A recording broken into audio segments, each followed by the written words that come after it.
Eu não sei se você está ciente, mas as pessoas nem sempre são o que parecem. Você não tem ideia do que realmente está acontecendo em suas casas, o que tem escondido em seus armários ou talvez até embaixo de seu assoalho. Oi, tudo bem? Espero que sim. Meu nome é Monique Iris e a história de hoje é sobre um homem de família que estava envolvido com projetos de caridade em sua comunidade. Ele parecia ser muito respeitado em seu bairro e seus amigos o amavam. Ele era voluntário em hospitais onde se vestia como um palhaço para entreter crianças doentes. Você pode até estar familiarizado com essa história, mas hoje vamos exaurir todos os detalhes. Vamos falar de John Wayne Gacy.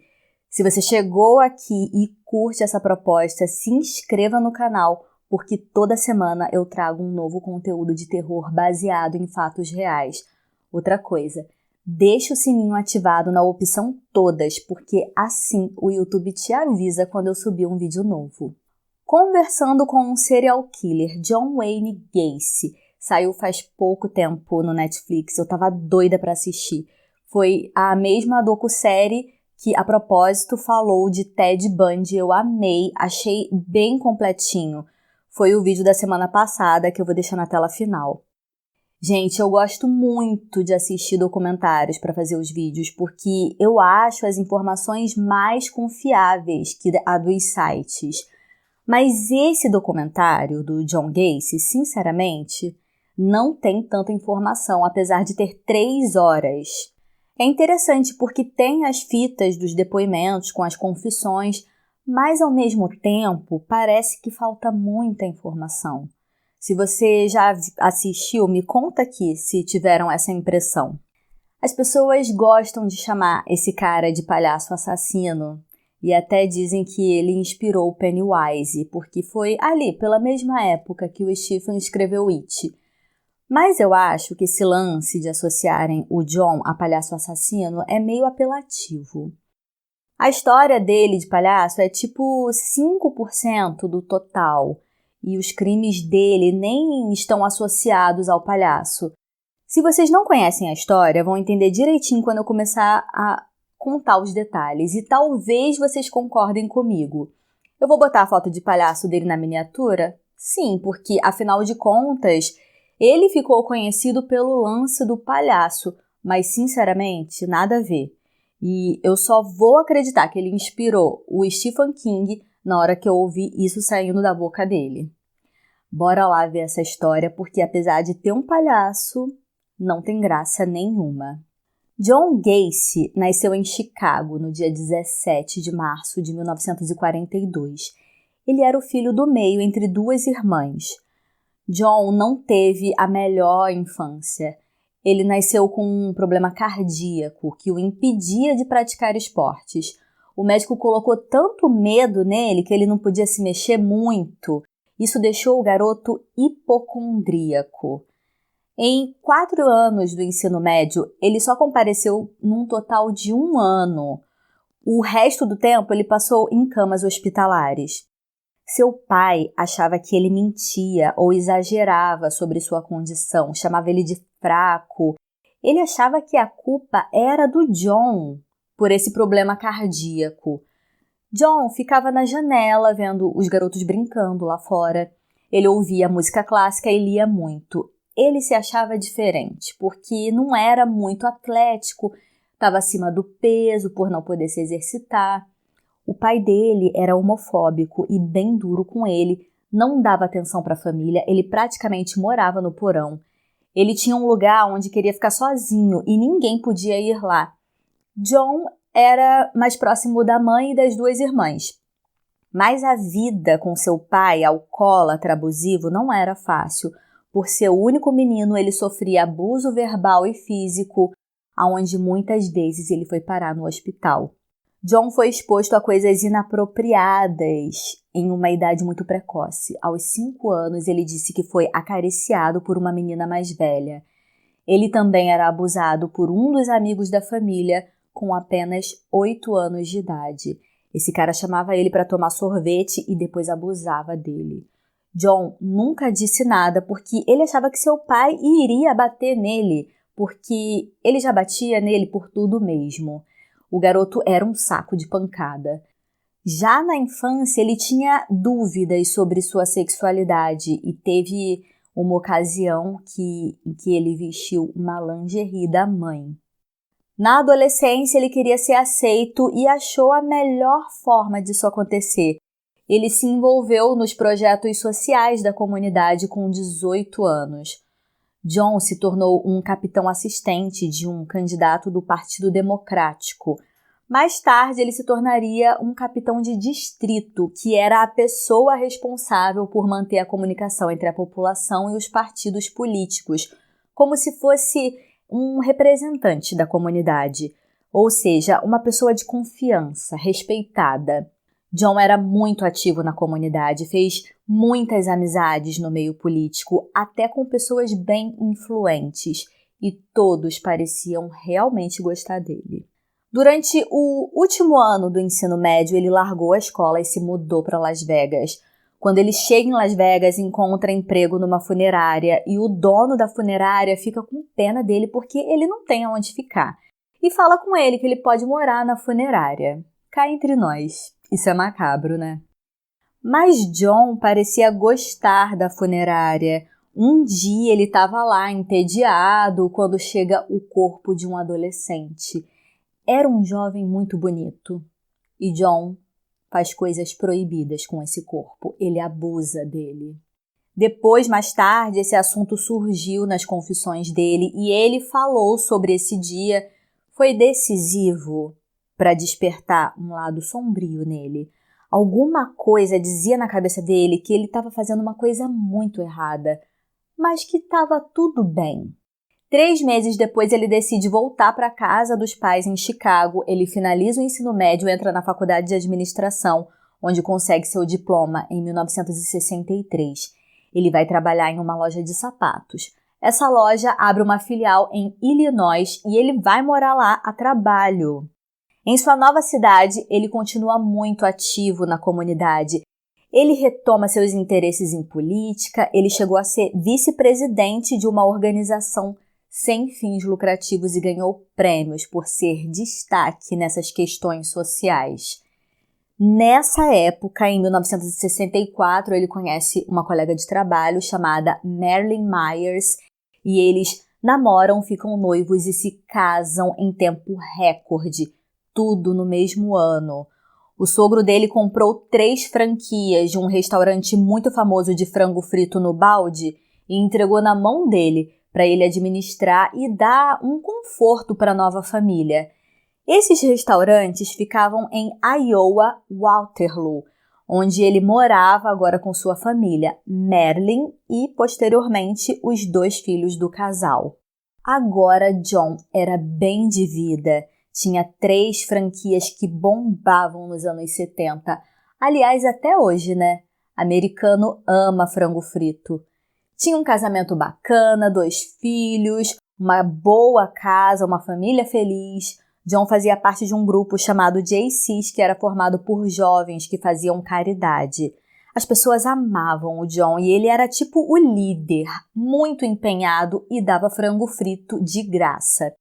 Em 1966, ele recebeu seus pais em sua casa e o pai dele disse que estava errado sobre ele, que sentia orgulho dele. Pediu até desculpas por ter sido escroto com ele. Finalmente, John conseguiu a aprovação do pai e que ele tanto queria e tanto lutou. Ele achava que nunca seria o bastante, mas conseguiu. Por algum motivo, essa vida perfeita não era o suficiente. Tá tudo muito bom na minha vida. O que eu posso fazer para estragar? Foi bem isso. John se envolveu com substâncias ilícitas e uma vida promíscua fora do casamento. Ele contaminou até os membros do JCs que se envolveram com essas coisas todas aí com o John. Eles assistiam filmes adultos no porão do John e pagavam pessoas para eles terem relações ali mesmo. Nessas festinhas, além dos membros do grupo de caridade, Ele também convidava os funcionários do restaurante do sogro ao qual ele administrava. John estava se sentindo atraído por garotos mais novos. Lembra o que ele fez lá no necrotério? Foi nessa época que ele retomou esse gosto por adolescentes. Ele dava a esses adolescentes um monte de álcool a ponto deles nem se lembrarem o que fizeram no dia seguinte. Em agosto de 1967, ele chamou uns membros do Jaycees para irem até sua casa porque ele tinha comprado uma mesa de sinuca. Entre eles estava um rapaz que era filho de um dos membros. John dá álcool para esse garoto de 15 anos e deixa ele assistir filmes adultos. Ele manda uma lábia no garoto, que era muito fácil, convenhamos, um homem mais velho mandar um papo para um garoto de 15 anos, ainda por cima na década de 60. Foi fácil abusar desse menino. Nessa época, ele estava enganando vários adolescentes. Ele falava que era preciso fazer esses experimentos primeiro entre amigos, que o homem precisava fazer aquilo. Ele costumava dar dinheiro em troca de silêncio, mas com esse menino, filho de um dos membros do Partido Comunitário, não funcionou. O garoto contou tudo para o pai dele. O pai dele vai até a polícia e John vai preso, acusado de sodomia. Ele negou veementemente. Ele precisava dessa imagem de bom moço. Ele fala que o pai do menino está fazendo isso por razões políticas. Então, colocam John num polígrafo, aquele aparelho que mede o estresse da pessoa quando ela fala e acusa se está mentindo ou se está falando a verdade. Ele senta lá no polígrafo e perguntam: Ei, John, você abusou desse garoto? E ele responde: Não abusei. Pé! Resposta errada. O detector de mentiras falou que ele estava mentindo. E não é que esse detector funciona mesmo?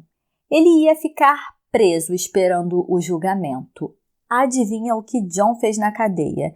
Ele gostava de liderar grupos e agora estava liderando a cozinha. E ai de quem perturbasse ele, ia ter que fazer a própria comida. Sabe também o que esse cara fez lá de dentro da prisão? Bem, ele recebeu a visita de um funcionário dele lá do restaurante que estava envolvido nas festinhas e não tinha uma boa índole. Ele deu $300 a esse cara, o que na época era bastante, para dar um susto no menino que o acusou, para ele voltar atrás no dia do julgamento. John falou para esse cara dar uma surra nesse menino para ele mentir no tribunal. Esse cara abordou o menino, só que esse garoto era esperto e conseguiu fugir. Gente, aconteceu uma reviravolta. Esse funcionário do restaurante contou para a polícia que o John o contratou para dar um susto no adolescente. Agora, John ganhou mais uma acusação por tentar intimidar uma testemunha. Bem feito. Um psicólogo foi lá fazer uma avaliação no John e ele disse que ele tinha personalidade antissocial e que ele estava fazendo tudo com muita lucidez. Chegou o dia do julgamento e o John foi considerado culpado. Tomou uma pena de 10 anos por sodomia. O ano era 1968. A mulher largou ele, já estava bem ruim a relação e a gota d'água foi ele ir preso, né? Ela pegou os filhos e foi embora. Essa foi a última vez que John viu os filhos. John agora era um presidiário sem família, sem dinheiro, com a reputação lá no pé. E para completar, o pai dele faleceu e ninguém avisou a ele. Ele ficou sabendo bem depois. Ele levou sua vida como chefe na cozinha da cadeia. Na verdade, era um reformatório e ele era bom com mobilização, sabe? Ele conseguiu várias melhorias na cadeia. Ele até ajeitou um pátio todo destruído para os detentos jogarem golfe. Ele cantava num coral e trabalhava muito. Aí, nessa de detento exemplar, sabe o que aconteceu? Vocês vão passar raiva agora. Ele foi liberado da cadeia, com 18 meses. E eu vou dar um spoiler. Eles não deveriam ter feito isso. Parece que as pessoas esperam o pior acontecer para tomar uma atitude, né? John, com aquela cara de santo, falou que era um novo homem e saiu rumo a reconstruir sua vida. Aqui eu tô queimado. Vou para outro lugar.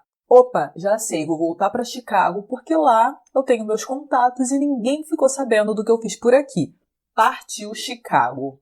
Só que agora ele estava sem dinheiro, sem a vida de antes da prisão.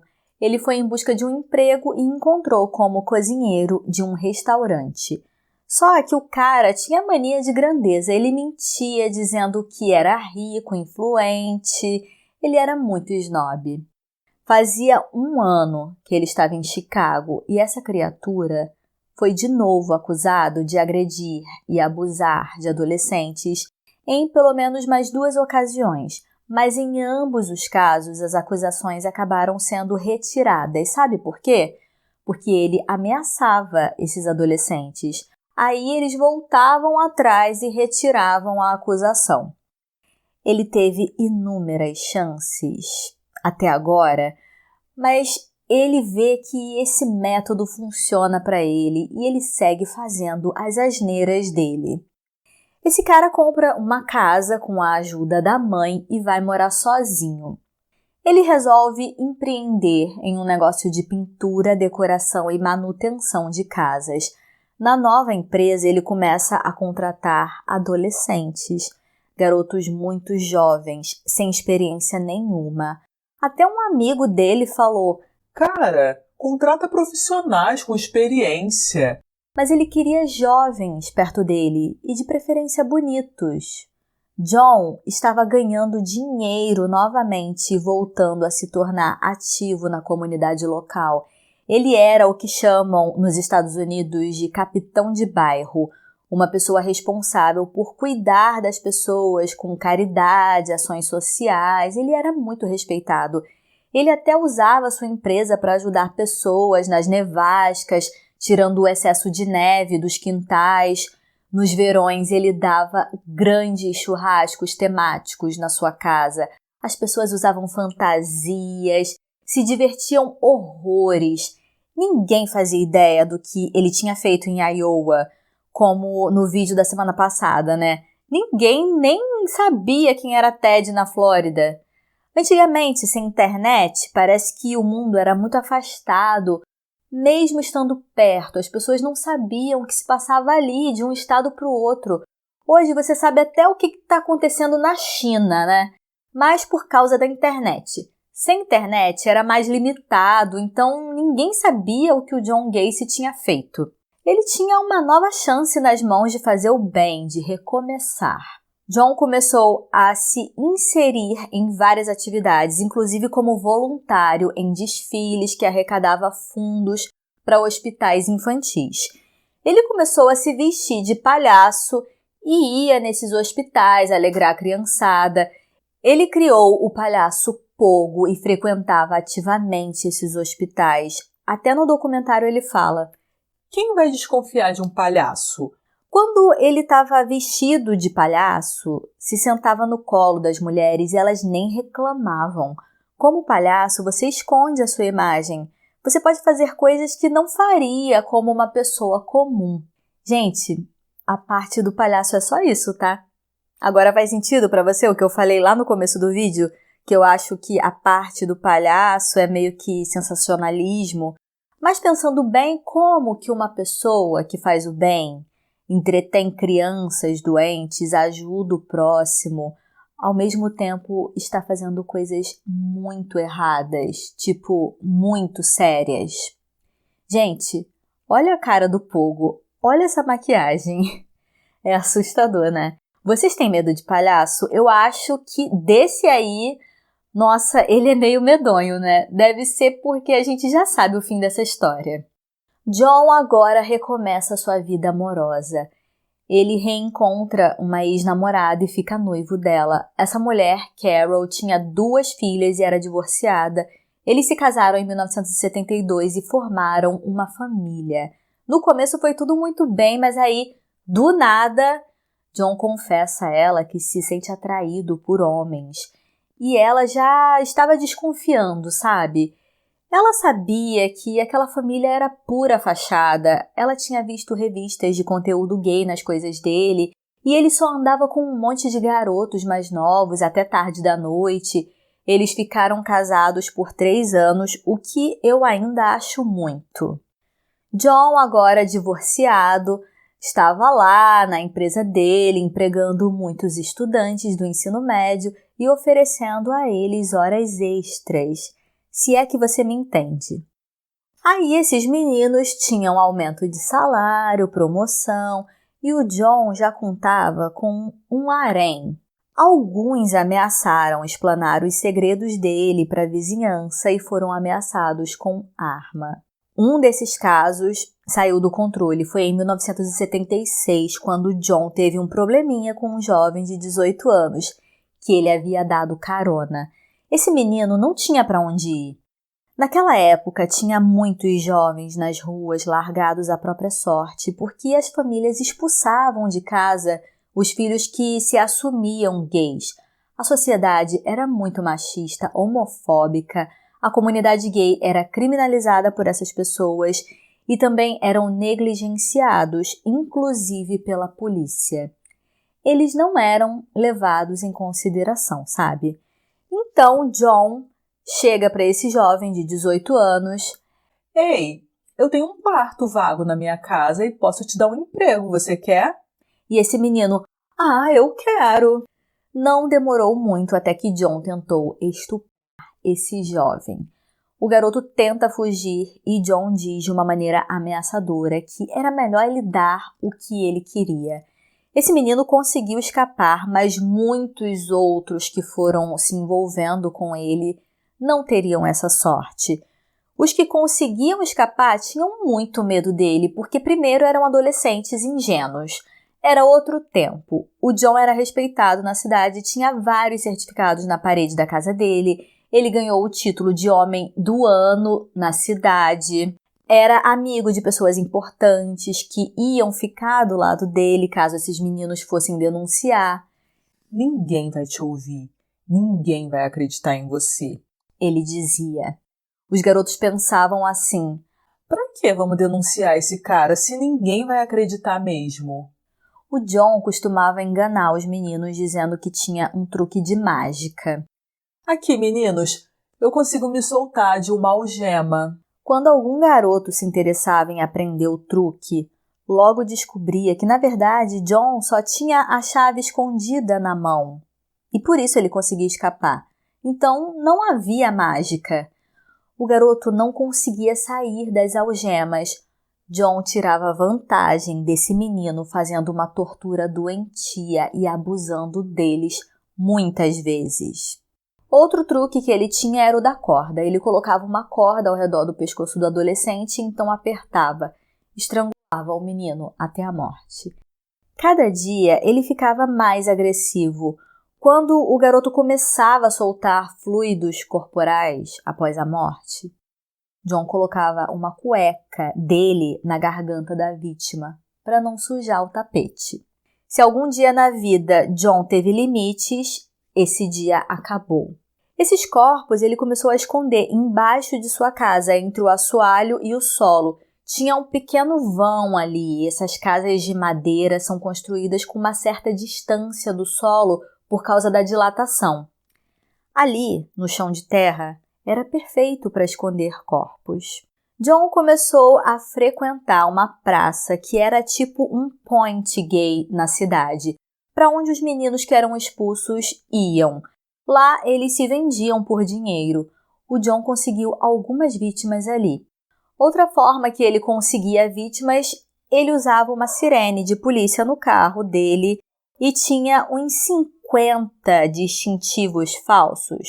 Quando ele via um jovem baderneiro, ele dizia que era policial e que ia prender o garoto, mas aí ele mudava de ideia. Vem cá, não vou te prender não, mas você vai ter que me fazer um favor. Ai, que cara escroto. Agora você tá me perguntando, e aí, Monique, esses todos sumindo e a polícia não viu nada, ninguém relatou esses desaparecimentos? Então, os policiais disseram que viram muitos jovens entrando e saindo da casa de John ao longo dos anos, Mas nenhum desses caras, pelo menos os que foram capazes de sair, falaram qualquer coisa contra ele. Com certeza, esses meninos tinham muito medo do Gacy, ou estavam com vergonha de se expor, de dizerem que se relacionaram com ele. Podem haver várias razões pelas quais eles ficaram quietos. Mesmo assim, eu penso que é estranho tantos jovens desaparecerem, e até no documentário eles falaram que casos de desaparecimento antigamente eram tidos com um pouco de descaso.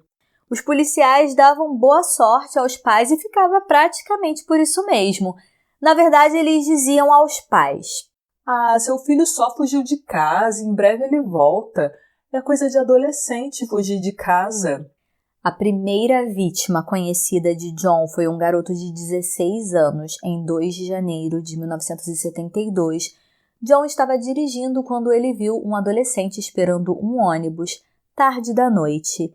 E ele diz ao menino: Ei, aqui é muito perigoso, cara. Você quer ir até minha casa e eu te trago aqui pela manhã para você pegar seu ônibus? Esse menino nem imaginava que era mais seguro estar ali na rua do que entrar naquele carro. Mas ele entra no carro e John, que já estava indo ver esculturas de gelo, leva o menino com ele. Quando eles voltam para casa, eles se relacionam com o consentimento do menino, mas então eles vão dormir. E na manhã seguinte, ele vê esse rapaz ao lado da cama dele segurando uma faca. John se assusta e reage. Ele golpeia esse menino várias vezes, bem no estômago e no peito. O garoto está morto. John se levanta e vai até a cozinha e é aí que ele percebe que havia uma mesa posta com ovos e bacon. E John disse: E eu acho que ele só queria me chamar para tomar café da manhã. Gente, esse menino morreu por nada, assim como todos os outros. Mas nossa, cara, que forma estranha de anunciar um café da manhã. Parece uma história fantasiosa. Ela é baseada nas confissões de John Gacy, então não sabemos a veracidade das informações. Na verdade, os policiais não acreditaram. Eles acham que era tudo uma desculpa para dizer que ele agiu em legítima defesa.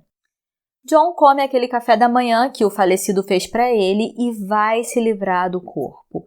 Ele abre o assoalho e coloca o menino ali no solo, só para a terra fazer seu trabalho final de decomposição. Ele confessou que foi bem divertido, foi uma nova forma de prazer. Ele comparava esses adolescentes a comprar um objeto que você usa, não gosta e resolve quebrar. Em março de 1978, ele deixou uma vítima sobreviver, não se sabe por quê. Qual era o critério para isso? Algumas vítimas conseguiram fugir, mas esse que eu vou contar, John decidiu que ele podia viver. Esse jovem de 27 anos entrou no carro de John e ele colocou um pano com ácido no rosto dele. Ele desmaiou e acordou acorrentado. Esse homem foi espancado e abusado inúmeras vezes. Depois, acordou na calçada de um parque, nu, com a cara toda queimada por causa do ácido. Ele acaba entrando com uma ação civil contra John.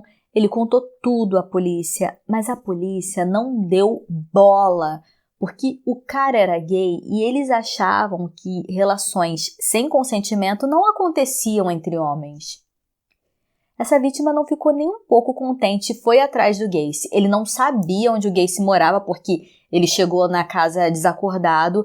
Então ele foi até o lugar que ele lembrava e ficou lá esperando o Gacy passar. Ele estava disfarçado e com um carro alugado. Quando o Gacy passou, ele o perseguiu, anotou a placa do carro dele e o endereço da casa dele. John foi acusado, pagou uma multa de $3.000 e foi só isso. Não foi dada a devida atenção a esse caso, o que é patético. Essa vítima escreveu um livro sobre sua experiência e, se eu fosse ele, eu processava o Estado. Outra vítima foi até a polícia e dedurou John, um jovem de 19 anos que havia sido sequestrado e forçado a ter relações com uma arma apontada em sua testa. John admitiu que se relacionou sim com esse jovem, mas que foi tudo com consentimento dele. Era tudo uma brincadeirinha de casal. A polícia acreditou no John. Nossa, surreal, não é? Essas porcarias de caridade de fachada ajudavam muito. Mas sério, escuta essa. Por causa desse envolvimento dele com projetos sociais, convidaram ele para um evento onde a primeira-dama, Rosalind Carter, estaria presente. Mas daí o serviço secreto tinha um protocolo de checar os antecedentes criminais. Você sabe, né? Para saber se o cara não era um serial killer. Eles fizeram uma verificação de antecedentes de John. E sabe o que eles viram? Que esse cara era ficha limpa. Não constava nem os 18 meses na cadeia e nem todas as acusações contra ele. Ele até tirou uma foto com a primeira-dama em 6 de maio de 1978. Você entende? Nem eu. Enquanto isso, o espaço embaixo da casa dele, onde ele escondia os corpos, estava lotado, não tinha mais espaço para nada. Então a opção que esse senhor teve foi de passar a jogar no rio da cidade, Des Plaines. Ele jogou mais 4 ali. Em 11 de dezembro de 1978, às 21 horas aproximadamente, ele deu uma passadinha na farmácia Nilson. Lá trabalhava um jovem de 15 anos que estava juntando dinheiro para comprar um carro. Ele estava terminando seu turno na farmácia e já estava combinado da mãe dele ir buscá-lo. Era aniversário dela e eles tinham planos de comemorar numa festa de família. Essa senhora chega na farmácia na hora combinada para buscar o filho e uma outra funcionária disse que o filho dela estava conversando com um homem que fez reformas na farmácia. John Wayne conversou com esse jovem e ofereceu um emprego na empresa dele que ia pagar o dobro do que ele ganhava na farmácia. Esse rapaz não retorna. Ele desaparece. Sério, nenhuma mãe merece isso. Ela já estava ficando nervosa com a demora dele. Toda a família fica procurando por ele, mas sem pistas. Ele simplesmente sumiu.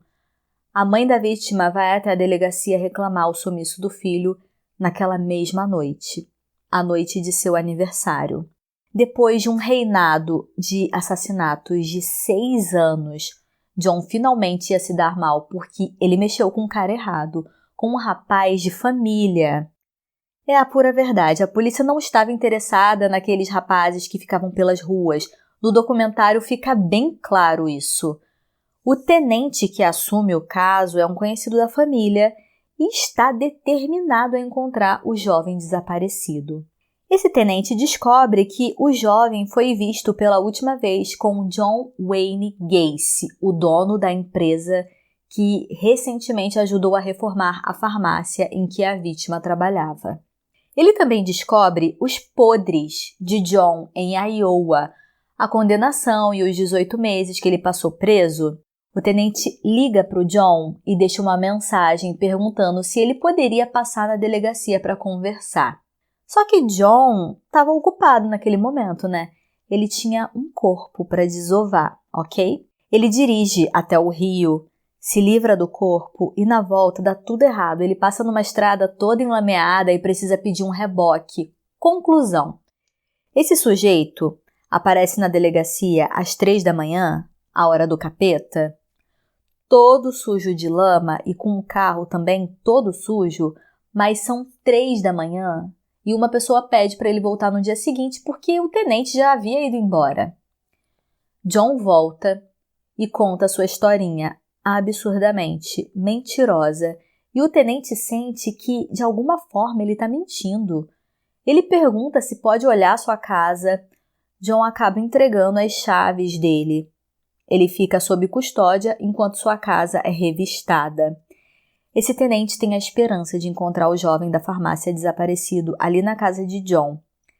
Lá, eles não encontram muito. Só encontram uma casa bizarra, cheia de decoração de palhaço, quadros, estátuas pitorescas de palhaços bizarros, um corredor todo marrom com listras amarelas, que troço feio.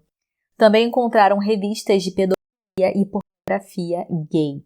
Algumas agulhas, vibradores, algemas, toda essa parafernália não diz muito sobre o sumiço do garoto. Foi frustrante porque o investigador sente que John está envolvido com esse sumiço. Um policial encontra um recibo de revelação de foto no bolso de um casaco. Ok, se você é jovem eu vou te explicar. Antigamente as máquinas tinham tipo uns rolos de fita dentro delas que era levado a algum lugar para imprimir a foto, sabe? Nessa farmácia que a vítima trabalhava, revelavam fotos e a polícia encontrou um recibo com a data e acho que a hora, atestando que John estava lá no momento que esse menino sumiu. É uma evidência e tanto. E aquele policial que já estava com um feeling de que o John tinha algo a ver, fica mais convencido ainda.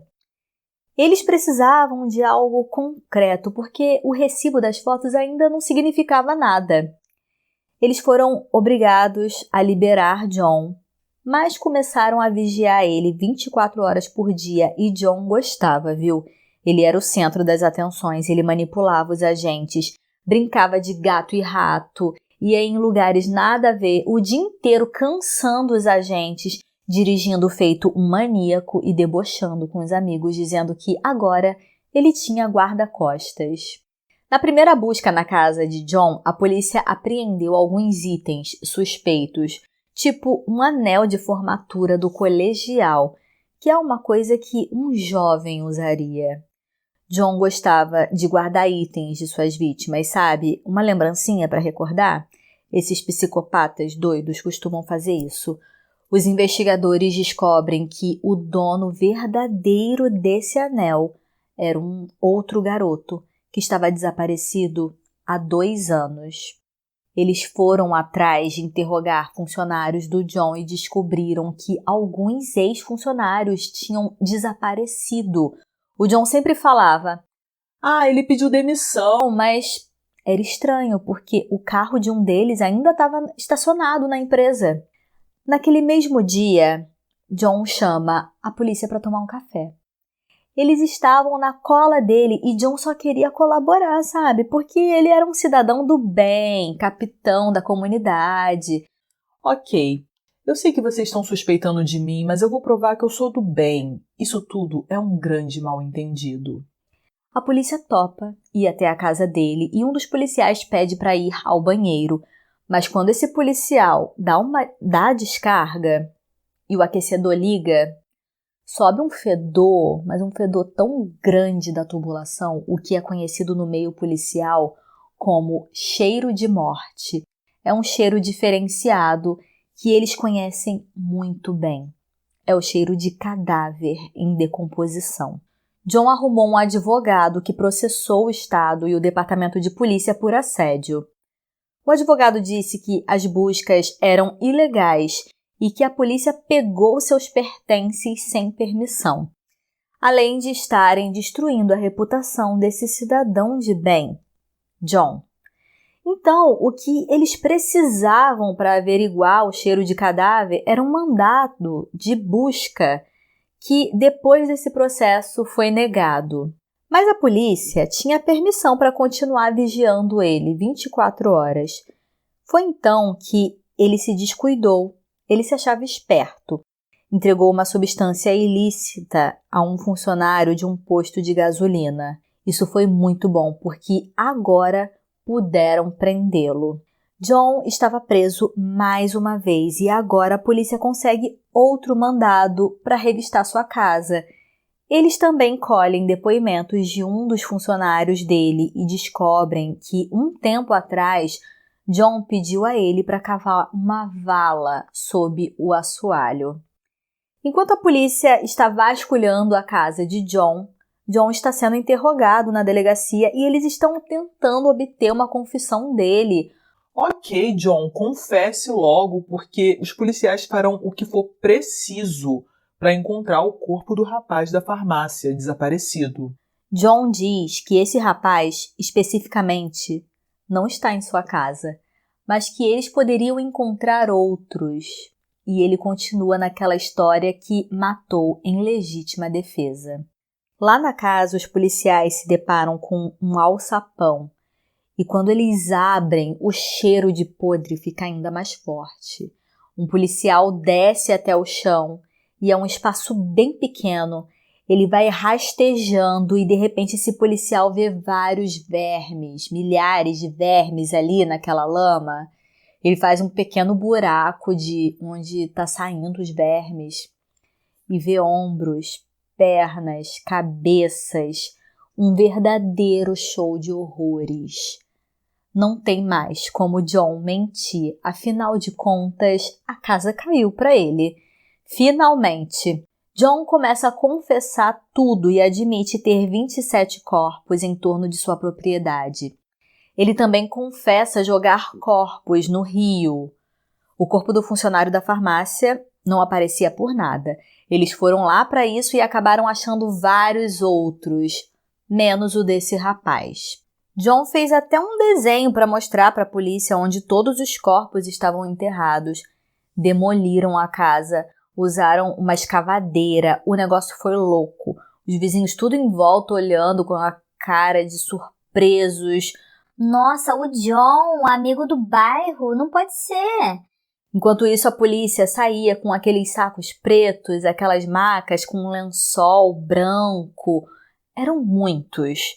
Não parava de sair. Muitos desses jovens foram em busca de dinheiro ou emprego, a maioria à margem da sociedade por terem assumido a homossexualidade. Alguns, John disse que matou por causa de chantagem, combinavam um valor e depois cobravam a mais e ameaçavam contar que ele era gay.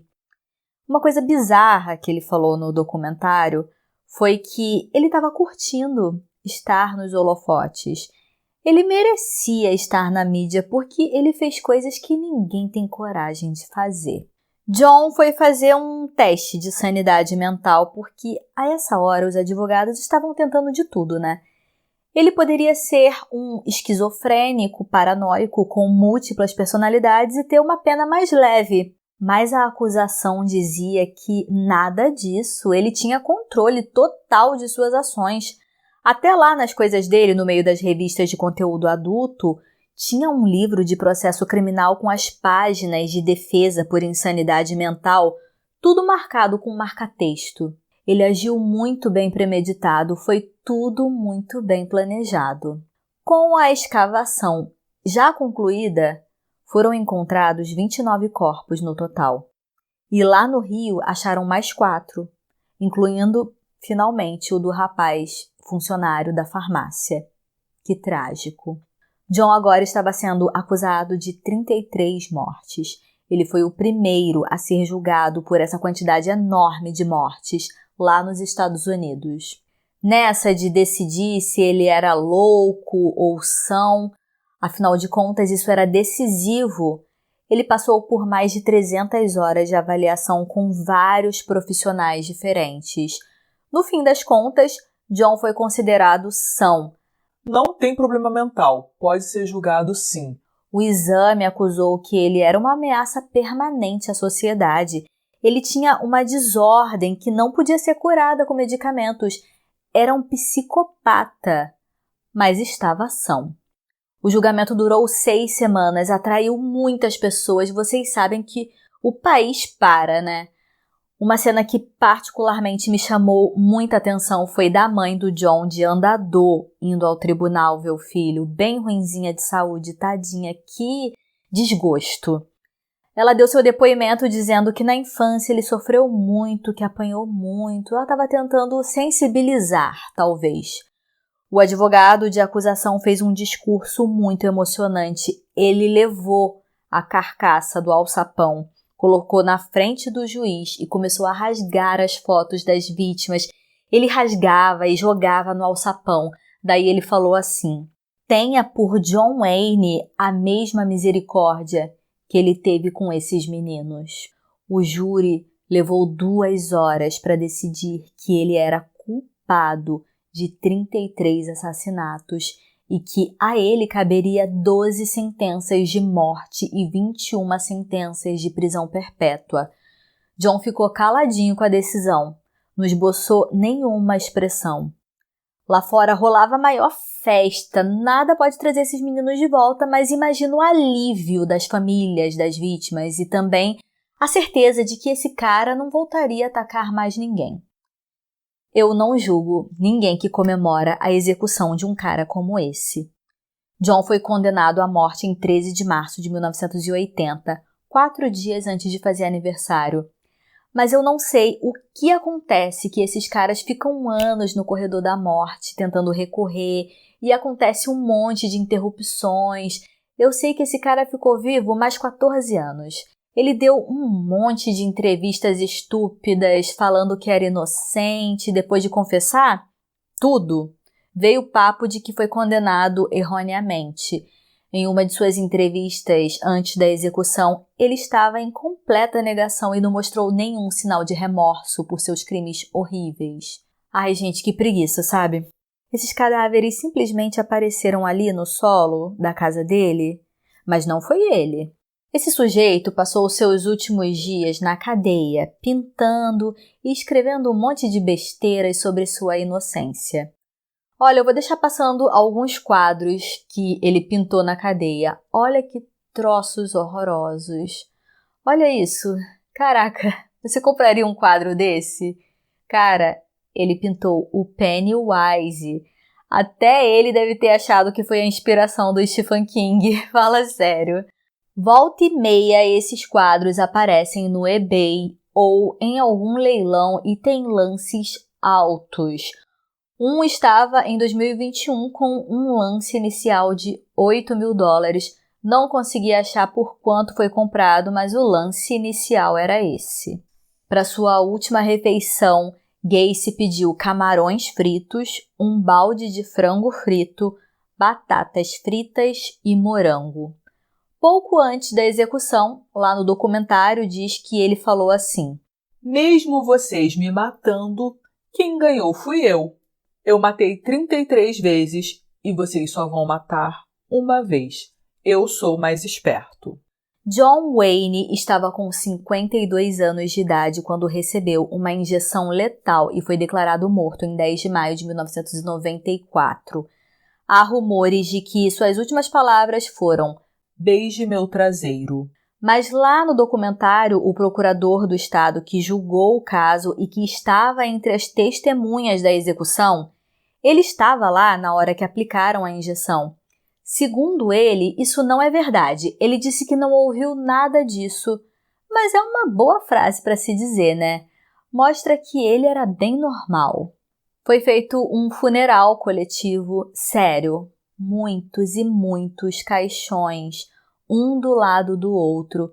E como o DNA só começou a identificar vítimas em 1986, esses casos de 1978 eram identificados ou por impressão digital ou pelos dentes, e por isso ainda tinham 8 corpos sem identificação, que eles não puderam identificar na época. Então agora fizeram a exumação para tentar identificar e conseguiram identificar mais 3 corpos. Inclusive, um foi identificado ano passado, em 2021. Eu fiquei chocada com essa demora. Ainda existem 5 vítimas de John Gacy que até hoje permanecem não identificadas. O que vocês têm a dizer sobre isso? Eu quero suas conclusões. Eu fico muito feliz quando vocês interagem comigo. Se inscreva aqui no canal se gostou do vídeo, deixa um like para ajudar na divulgação. Manda para um amigo que você sabe que vai gostar. Eu quero agradecer por você ter passado esse tempo comigo hoje. E por hoje eu fico por aqui. Te vejo no próximo vídeo. Tchau!